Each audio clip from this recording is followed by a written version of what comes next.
अस्सलाम वालेकुम, मैं हूं आपका होस्ट मलिक सजाद।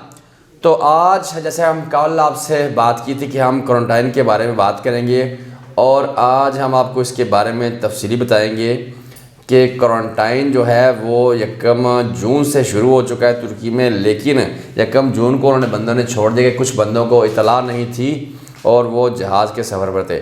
हम आपको लेकर चलेंगे लाइव जहाँ क्वारंटाइन हो रहा है काrantina में, और जहाँ पर हमारे मोहम्मद ज़ैनुल आबिदीन साहब हैं वो आपको सारा क्वारंटाइन दिखाएंगे लाइवली और आपको उसके बारे में बताएंगे किस तरह क्वारंटाइन कर रहे हैं और कितने कितने बंदे कमरे में रह रहे हैं, क्या क्या बात है। आइए चलते हैं उनके पास। ये क्वारंटीन सेंटर है जी,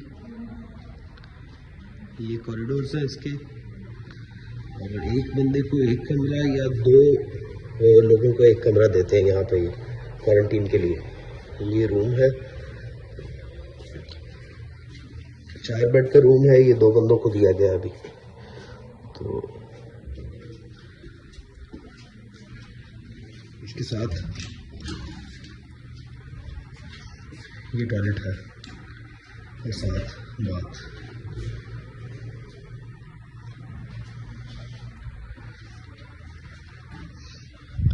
रूम ठीक साइज का है, नॉर्मल है साइज। हम 4 लोग हैं इसलिए हमें 2 रूम्स दिए हैं इन्होंने।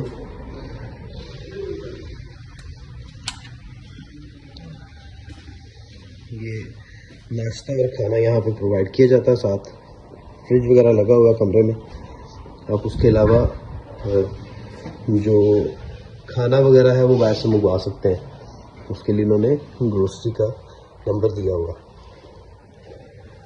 ये मुख्तलिफ बिल्डिंग्स हैं यहाँ पे, ये पूरा कैंपस है, उसके अंदर ठहराया है। ये बिल्डिंग्स हैं मुख्तलिफ, और दूसरी साइड पे भी हैं बिल्डिंग इसी तरह की। तो नाजरीन, आपने देखा कि क्वारंटाइन कैसे और कौन से कमरों में है और कितने बंदे यहाँ क्वारंटाइन हैं।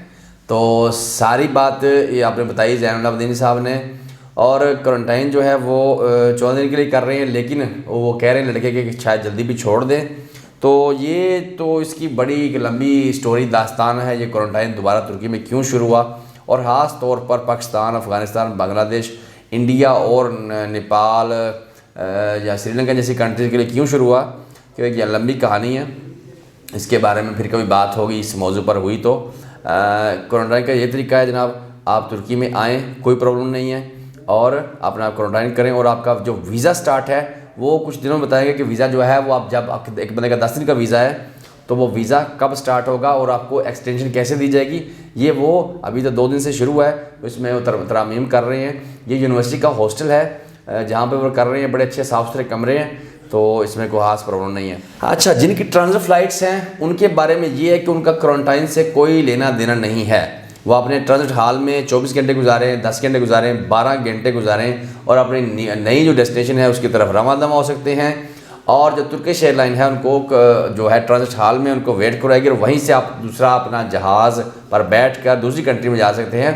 उन लोगों का क्वारंटाइन से कोई ताल्लुक़ नहीं है, वो डायरेक्टली अपनी दूसरी फ़्लाइट लेकर अपनी जो कंट्री है उसमें जा सकते हैं। आने जाने वाले को कोई प्रॉब्लम नहीं है। अच्छा जी, जो बंदे 10 दिन का या 5 दिन का जिनके पास वीज़ा है वो अपनी जो है डॉक्यूमेंट्स हैं किसी भी कंसल्टेंट्स को भेजकर अपनी अपॉइंटमेंट ले सकते हैं और 14 दिन के निकलने के बाद अपने अपॉइंटमेंट के डॉक्यूमेंट जमा करवा सकते हैं।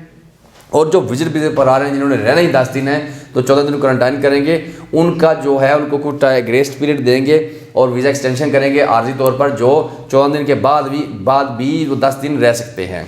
तो उसके बारे में अभी वो कुछ कर रहे हैं, लेकिन अभी तक क्यों 2 दिन ही हुए शुरू हुए, तो इस वजह से जो नई खबर आएगी इंशाल्लाह आपके साथ शेयर करेंगे।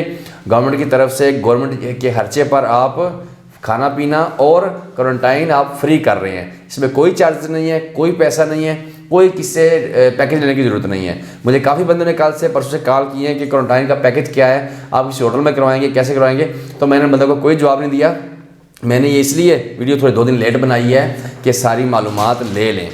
ये 5-6 कंट्रीज़ के लिए क्वारंटाइन है, बाकी पूरी दुनिया से जो आने वाले जो टूरिस्ट है, इंग्लैंड से, नॉर्वे, डेनमार्क से, पूरे यूरोप से, अमेरिका, कनाडा, ऑस्ट्रेलिया वगैरह से, जापान से, उनके लिए नहीं है। सिर्फ ये अफ़गानिस्तान, पाकिस्तान, इंडिया, नेपाल, बांग्लादेश, श्रीलंका के लिए है और ब्राज़ील के लिए। ये जो कंट्रीज़ हैं इनके लिए क्वारंटाइन हो रहा है। अपनी दुआ में याद रखिएगा जी। अल्लाह हाफिज़।